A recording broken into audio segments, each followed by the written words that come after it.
1919년 3월 1일 우리 한번 사진 보여주시죠.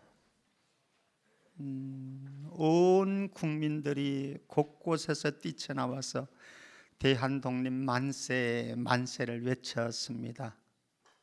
남녀노소 할 것 없이 그들은 감격과 기쁨을 주체하지 못하고 목이 터져라 대한민국 만세를 불렀습니다. 그런데 독립이 오기까지는 수많은 희생자들의 대가 지불이 있었던 것이요. 우리 유관순 할머니 한번 보십시다. 저한테는 까마득한 할머니죠. 예. 이런 심정으로 그는 자신을 불태웠습니다. 자신의 목숨 아깝다고 생각지 아니하고 대의를 위해서 자기 개인의 영달과 자기 목숨 불태워 버렸습니다. 다음 사진 보여주시죠. 이 민족을 대표하면서 독립선언문을 준비했던 33인의 이들의 숭고한 희생과 헌신과 자기 버림이 없었다고 한다면 오늘 우리에게 이 자유대한민국이 있겠습니까? 얼마나 감사한 일인지 모릅니다. 이런 희생을 바탕으로 해서 꽃피어진 것이 우리 대한민국인데, 어제 106주년 3.1 운동에는 이랬습니다. 사진 보여주시죠. 제가 설명할 필요가 없겠죠, 그죠? 진보와 보수가 양날의 칼이 되어져서 차벽을 세워두고 양쪽에 갈리워져서 피 터지라 외쳤습니다. 그 외침은 대한독립 만세가 아니었습니다. 106년 전에 거리로 시장으로 뛰쳐나와서 대한독립 만세를 외쳤던 그들은 하나였습니다. 그런데 106년 지난 3.1절 우리 서울 도심 곳곳에는 이런 현상이 벌어졌습니다. 이 민족이 하나로 일치된 대한민국이 우리의 자녀 손손에게 유산으로 물려질 수 있기를 주의 이름으로 축복합니다. 그 일을 위해서 우리는 기도해야 할 것이고요, 그 일을 위해서 잠잠히 하나님을 바라보아야 할 것입니다. 자, 오늘 저는 영적인 해방운동의 세계로 대한독립 만세를 외쳤던 이런 우리 일제 침탈 속에서 해방과 독립을 이루었던 아름다운 그런 날이 어제였다고 한다면, 오늘 저는 영적인 해방운동의 현장으로 한번 저와 여러분들이 방문해 보려고 합니다. 영적인 해방운동의 발원은 어디에서 되어지는가 하면 예수 그리스도 그분에게서 되어집니다. 예수님은 인류를 죄로 인한 저주로부터, 사탄의 권세와 통치로부터 우리들을 독립시키고 해방시키기 위해서 자기 몸을 십자가 골고다 언덕 위에 대속제물로 바쳤습니다. 그리고 처참하게 희생하시고 죽으셨습니다. 그러나 그의 죽음은 죽음으로 끝나지 않았습니다. 사흘 만에 죽음의 무덤을 깨치고 사망 권세를 이기고 사탄의 권세를 박살내고 승리하셨습니다. 그래서 우리를 해방시켜 주셨습니다. 영적인 해방운동이고 독립운동이었습니다. 이 예수님을 믿는 자, 이 영적인 해방운동을 일으켜서 그분이 이루어 놓으신 공효를 믿고 받아들이는 자, 오늘 로마서 10장 12절 13절 같이 읽습니다. 같이요, 시작. 유대인이나 헬라인이나 차별이 없습니다. 한 분이신 주께서 모든 사람의 주가 되사 그를 부르는 모든 사람에게 부요하시도다. 누구든지 주의 이름을 부르는 자는 구원을 받으리라. 주의 이름을 부르는 자, 차별이 없습니다.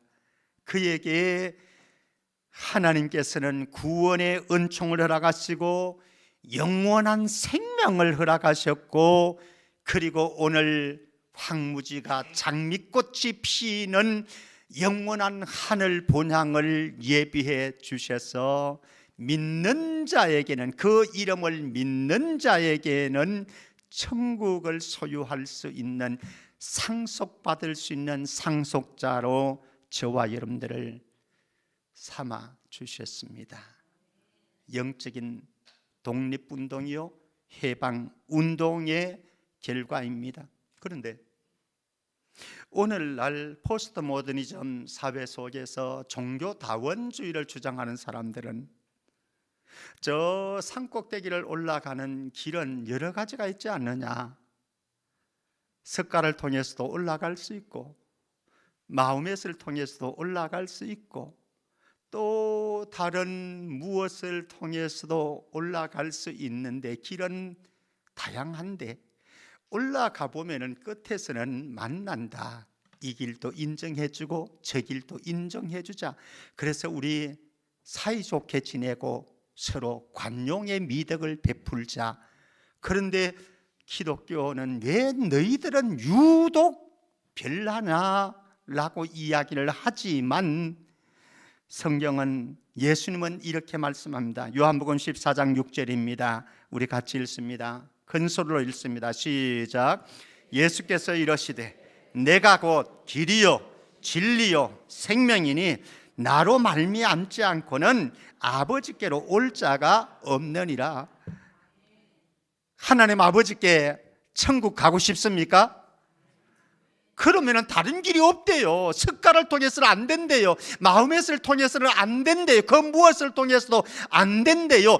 예수님만이 내가 유일한 길이고 내가 유일한 진리고 내가 유일한 생명이니 나를 만지 않고는 아버지께로 천국을 올 자가 없다. 그런 은혜를 받은 저와 여러분들입니다. 구원의 유일성, 예수 그리스도의 유일성. 교회는 그 유산을 물려받은 수혜자이고, 그 유산을 물려받은 교회는 이제 영적 해방 운동의 전달자요 유포자로 부르심을 받았다라고 하는 것입니다. 누구가? 교회가.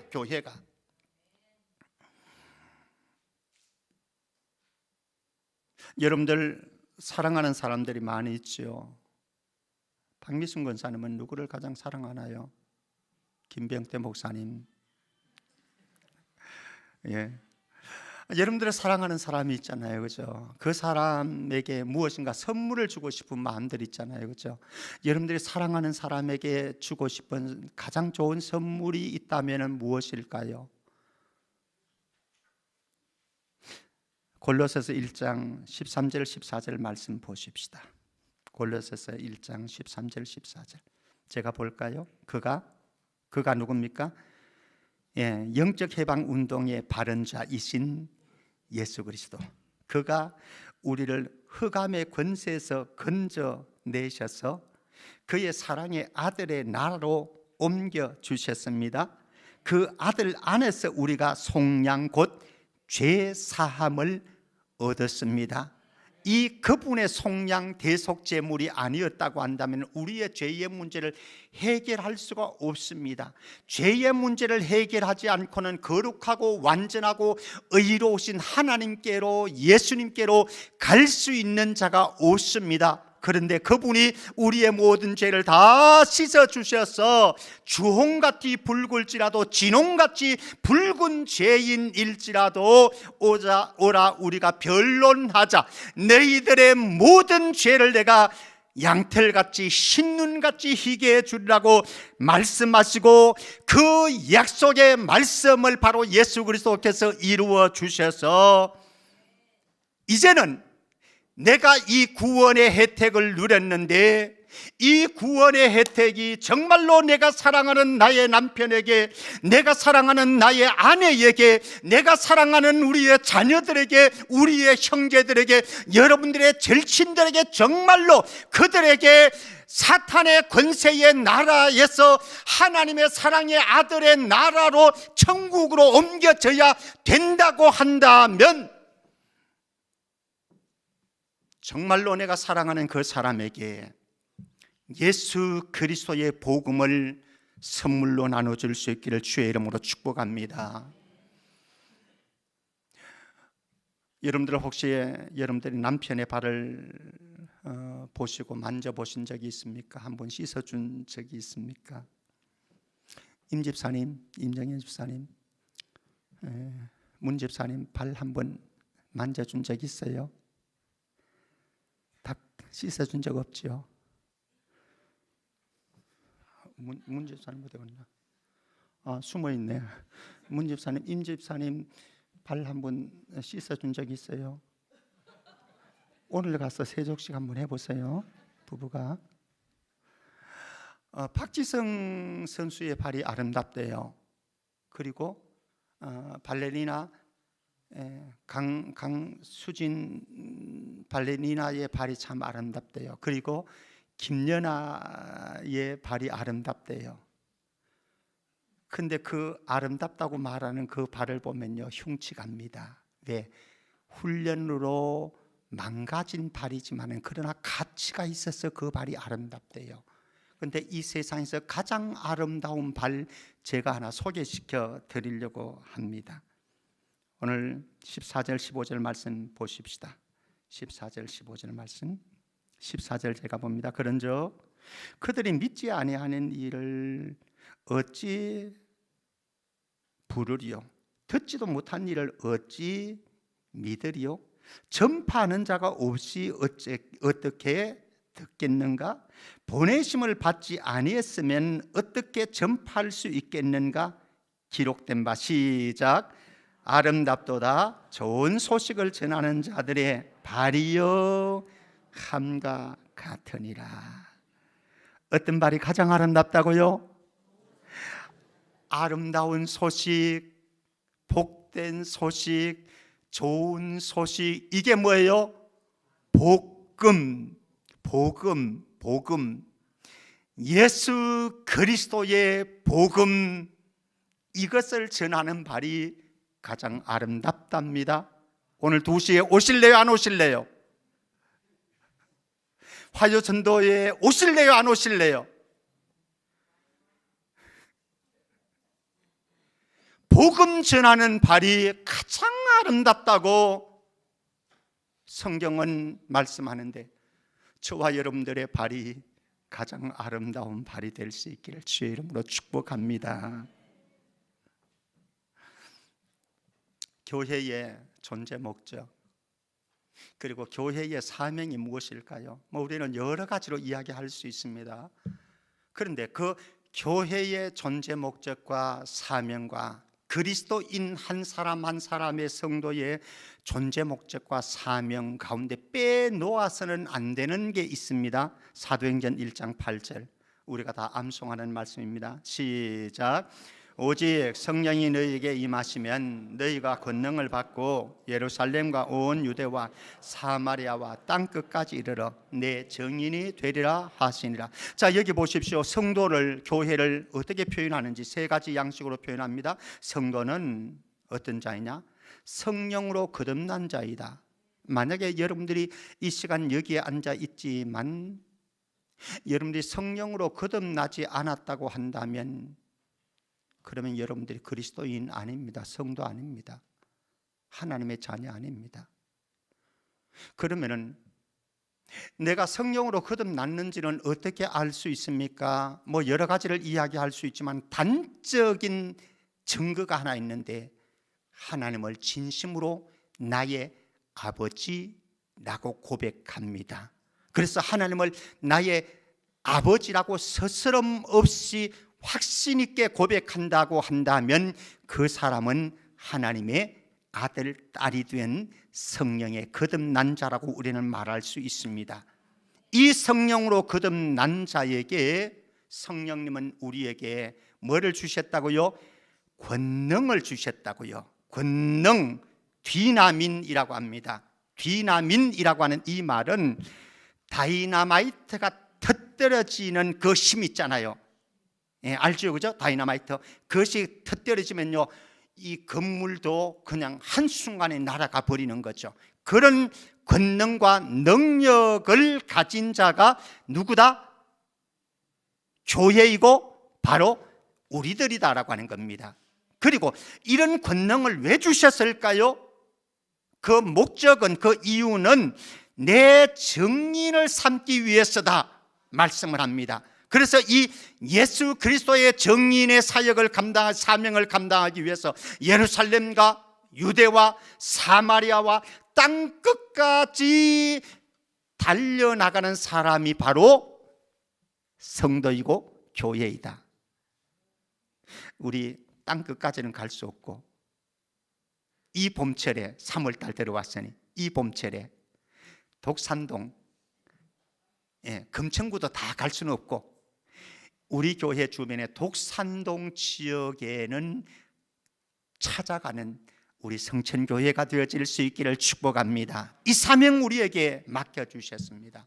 자, 그러면 본격적으로 예수 그리스도께서 영적인 해방운동, 독립운동을 베풀어 주셨고 교회에게 그 사명을 허락하셨다고 한다면 영적 해방운동에 교회가 앞장서야 되는 거죠. 교회가 앞장서야 되는데 몇 가지 한번 점검해 보십시다. 저와 여러분들이 복음을 전해야만 하는 이유가 도대체 무엇인가? 바빠 죽겠는데, 돈도 없는데, 시간도 없는데, 건강도 좀 관절이 안 좋아가지고 힘든데, 그럼에도 불구하고 복음을 전해야만 하는 이유가 무엇인가? 제가 4가지만 좀 말씀드리겠습니다. 첫 번째는 한 영혼의 가치 때문에 그렇습니다. 한 영혼이 어떻다고요? 천하보다 귀하다고요. 한 사람이 천하보다 귀하다고요. 한 영혼의 중요성 때문에 그렇습니다. 너무너무 가치 있고 중요한 존재이다라고 하는 것입니다. 여러분들의 남편이, 여러분들의 아내가 때때로는 싸우기도 하지만은, 때때로는 갈등도 하지만은 정말로 천하보다 귀한 한 영혼이다라고 하는 겁니다. 그런데 이 한 영혼이 우리를 기다려 주지를 않아요. 언제 어떻게 이들에게 죽음이라고 하는 어둠의 세력이 들이닥칠지 아무도 몰라요. 1년 후에 전도하겠다고요? 한 달 후에 하겠다고요? 내일 하겠다고요? 오늘 밤에 하나님께서 데려가시면 아무것도 아니잖아요. 시급합니다. 중요하고도 시급합니다. 그래서 한 영혼의 가치가 있기 때문에 우리는 전도할 수밖에 없고 전도해야만 한다라고 하는 겁니다. 두 번째는 우리 고린도전서 9장 16절 말씀입니다. 고린도전서 9장 16절 같이 읽습니다. 시작.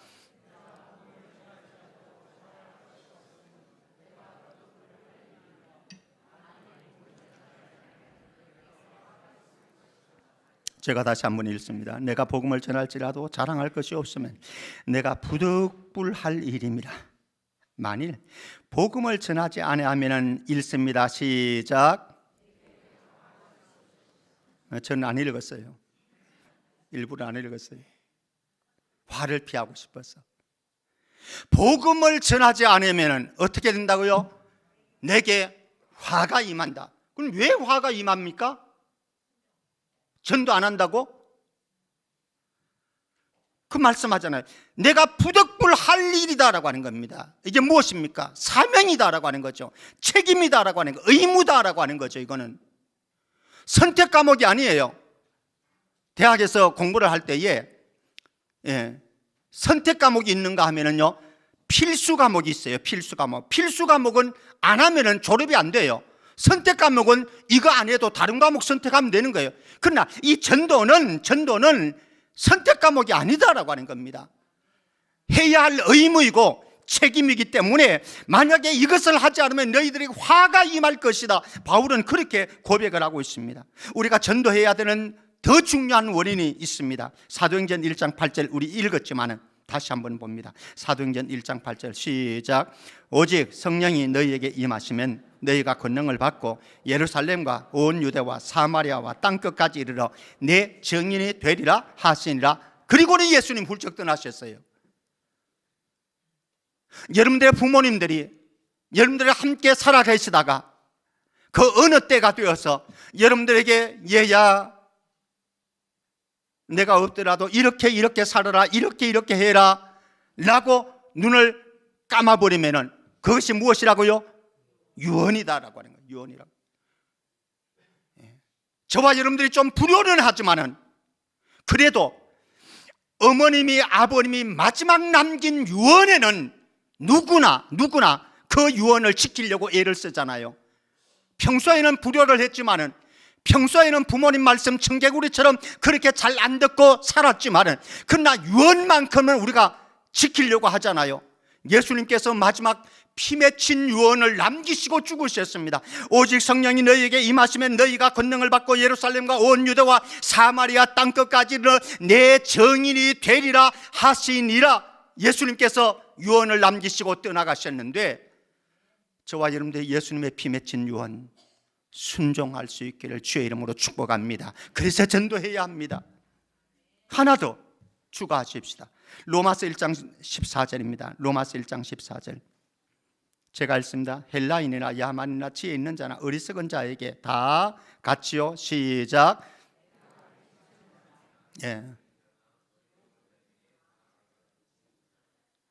뭐 다 읽으려고 그래요. 그냥 내가 읽은 그 다음에만 내가 어떤 빚진 자라 빚쟁이더라. 정순덕 권사님 빚쟁이더라. 빚 갚을래요 안 갚을래요? 정순덕 권사님 갚아야죠. 화요일날 나와야죠.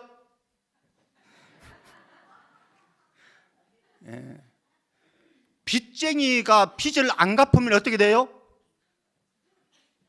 감옥 가야지 뭘 어떻게 돼. 그럼 참 나쁜 놈 인간이지. 그거는 빚을 졌으면 반드시 어떤 일이 있어도 갚아야 되는 거예요. 바울은 내가 복음의 빚진 자다. 그래서 그는 터키 지역을, 티르키예 지역을, 그리고 마게도냐 아가야 지역을, 헬라 지역을, 그리고 로마로 가가지고 거기에서 서바나 선교까지 꿈꾸면서 이탈리아 서바나 선교까지 꿈꾸면서 그렇게 살다가 복음 위해서 그는 갔습니다. 사랑하는 성도 여러분, 우리 정말로 빚을 졌다고 한다면, 복음의 빚을 졌다고 한다면, 사랑의 빚을 졌다고 한다면 이 빚, 부채 꼭 갚을 수 있기를 축복합니다. 그래서 전도해야 합니다. 전도해야 합니다. 우리 인생은요, 목적과 사명에 이끌림 받아서 살아가는 존재입니다. 우리가 이 땅에 온 목적이 있습니다.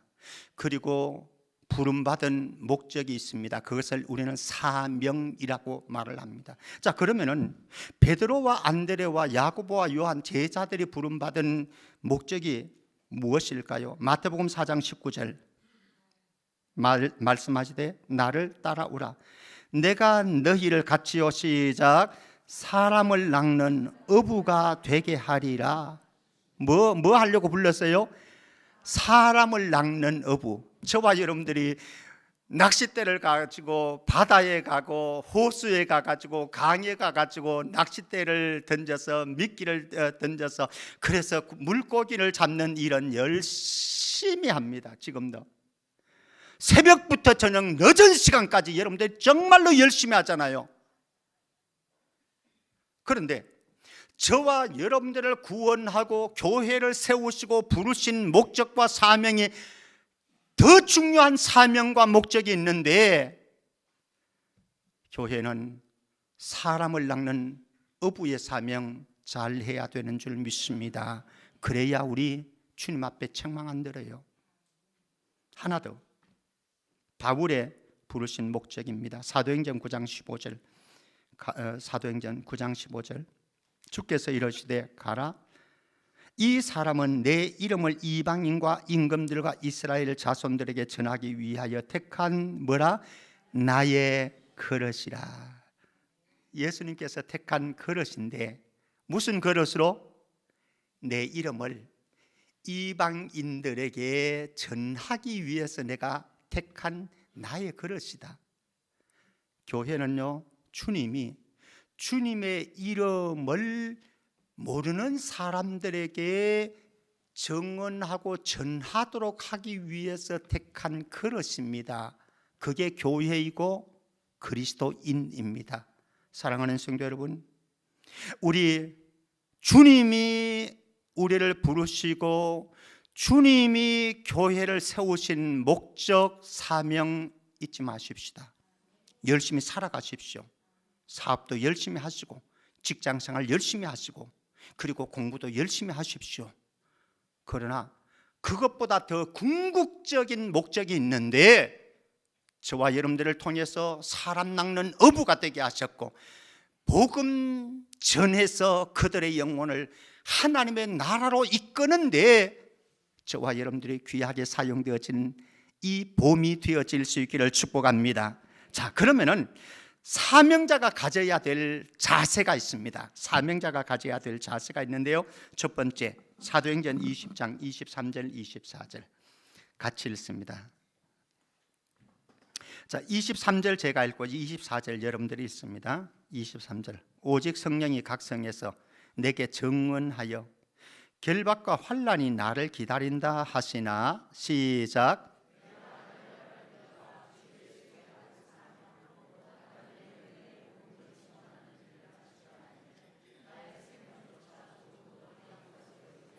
성령께서 바울에게 이미 예고해 주셨어요. 바울아, 너 예루살렘으로 가게 되어지면 너 체포될 거다. 그리고 환난을 당하게 되어질 거다.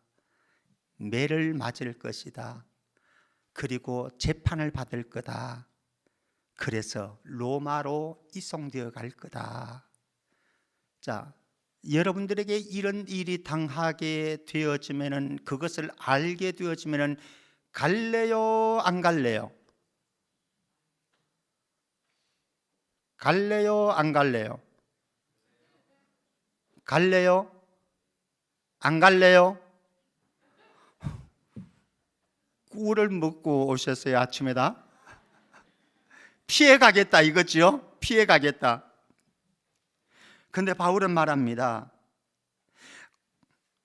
내가 달려갈 길과 주 예수께 받은 사명 곧 하나님의 은혜의 복음을 증언하는 이 일을 마치기 위해서는 나의 생명조차 조금도 귀한 것으로 여기지 아니하겠다. 그래서 가겠다라고 하는 겁니다. 사랑하는 성도 여러분, 우리 목숨은 걸지 마십시다. 목숨은 걸지 말고요, 생명은 담보하지 말고, 그러나 우리의 작은 시간, 우리의 물질, 우리의 우선순위는 복음 사역을 위해서, 주님의 우리를 부르신 목적과 사명을 위해서 아낌없이 드릴 수 있기를 축복합니다. 또 하나, 디모데후서 4장 1절 2절 말씀입니다. 디모데후서 4장 1절 2절 말씀 제가 봅니다. 하나님의 앞과 살아있는 자와 죽은 자를 심판하실 그리스도 예수 앞에서 그가 나타나실 것과 그의 나라를 두고 내가 엄하게 명하노니 같이요. 시작. 너는 말씀을 전파하라. 때를 얻든지 못 얻든지 항상 힘써라. 범사의 오래 참음과 가르침으로 경책하며 경계하며 권하라. 여기에서 핵심, 때를 얻든지 못 얻든지 어떻게? 항상 힘써라. 좋은 기회가 왔을 때도 나쁜 기회가 왔을 때도 피전도자들이 듣든지 안 듣든지 상관없이 복음을 전파하는 일에 항상 힘써라. 이번 봄에 이들이 듣든지 안 듣든지, 받아들이든지 안 받아들이든지, 환경이 좋든지 안 좋든지 항상 복음 전하는 일에 힘쓸 수 있기를 주의 이름으로 축복합니다. 이렇게 우리가 복음 위해서, 사명 위해서 살아가면은 우리에게 뭐가 좋은데, 우리 전도자의 프라이드가, 사명자의 프라이드가 있겠는가? 예, 있습니다. 어떤 이 프라이드가 있느냐? 첫 번째, 누가복음 12장 11절 12절입니다. 누가복음 12장 11절 12절. 사람이 너희를 회당이나 위정자나 권세 있는 자 앞에 끌고 가거든 재판정에 세우겠다는 말씀입니다. 박해를 당하는 거죠. 핍박을 당하는 거죠. 그때 어떻게 무엇으로 대답하면 무엇으로 말할까? 어떻게? 염려하지 마라. 우리는 걱정이 되어지잖아요. 염려가 되어지잖아요. 어떤 말을 해야 될지, 내가 전도할 때에 어떻게 전도해야지, 무슨 말을 해서 저 사람에게 복음을 전해야 되지, 걱정하지 말라는 겁니다. 염려하지 말라는 겁니다. 12절 말씀 같지요. 시작. 마땅히 할 말을 성령이 곧 그때에 너희에게 가르치시리라 하시니라. 아멘. 성령께서 도우시겠다는 겁니다. 할 말 가르쳐 주겠다고 하는 겁니다. 너무 걱정하지 마세요. 목사님 저 말을 잘 못하는데요. 괜찮아요. 성경 지식도 많이 없는데요. 괜찮아요. 왜? 성령께서 하시기 때문에. 전도의 주체는 하나님이시고 전도를 이루어가고 성취시키는 것은 성령님이 하십니다. 내가 할 일은 무엇입니까? 입 벌려서 선포하면 되는 거예요. 그 다음에 나는 그 일하고 책임은 누가 지시는 거예요? 그분이 지시는 거예요. 그분이. 그러니까 여러분들이 복음 전하면서 내가 전도의 열매도 없는데 괜찮아요. 전도의 열매 없어도. 성령님이 하시는 일이니까, 하나님이 하시는 일이니까 우리는 입 벌려서 복음 전하기만 하면 됩니다. 우리의 역할은 그거예요. 열매가 맺혀지고 안 맺혀지는 걸 성령님이 하시고 하나님의 영역이니까, 그분의 주권이니까. 그러니까 너무 걱정하지 마세요. 너무 불안해하지 마세요. 열매에 연연하지 마세요. 자, 더 중요한 것도 있습니다. 사명자에게 전도자의 프라이드가 있습니다. 마가복음 16장 15절에서 18절입니다. 제가 보겠습니다. 또 이러시되 너희는 온 천하에 다니며 만민에게 복음을 전파하라. 믿고 세례를 받는 사람은 구원을 얻을 것이고 믿지 아니하는 사람은 정죄를 받으리라. 17절 18절 같이요. 시작.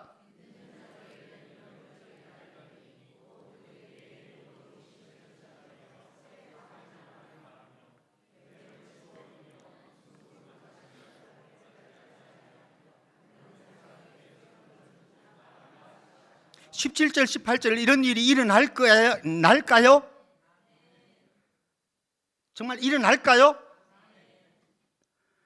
일어난다고 한다면 이 일은 목사들에게나 나타나겠죠? 아니에요? 정말요? 아닙니다. 17절 믿는 자들에게는 특별히 어떤 자들 복음 들고 그 앞에 나오는 15절 말씀처럼 복음 들고 나가는 사람들, 하나님께서는 표적과 기사와 이적과 돌보고 보호하시고 책임지는 은혜를 주실 줄 믿습니다. 그래서 우리에게는 복음 전도가 프라이드입니다. 주님이 우리에게 성령님이 도와주실 것이고, 그리고 하나님께서 이런 기적과 표적을 일으켜 주시기 때문에, 그렇기 때문에 오늘 이 시대에 시급한 게 있습니다. 절박한 게 있습니다. 누가복음 10장 1절 2절입니다. 누가복음 10장 1절 2절 제가 봅니다. 그 후에 주께서 따로 70인을 세우사 친히 가시려는 각 동네와 각 지역으로 둘씩 앞서 보내시며 같이요. 2절 시작. 이르시되 추수할 것은 많되 일꾼이 적으니 그러므로 추수하는 주인에게 청하여 추수할 일꾼들을 보내주소서 하라. 따라합니다.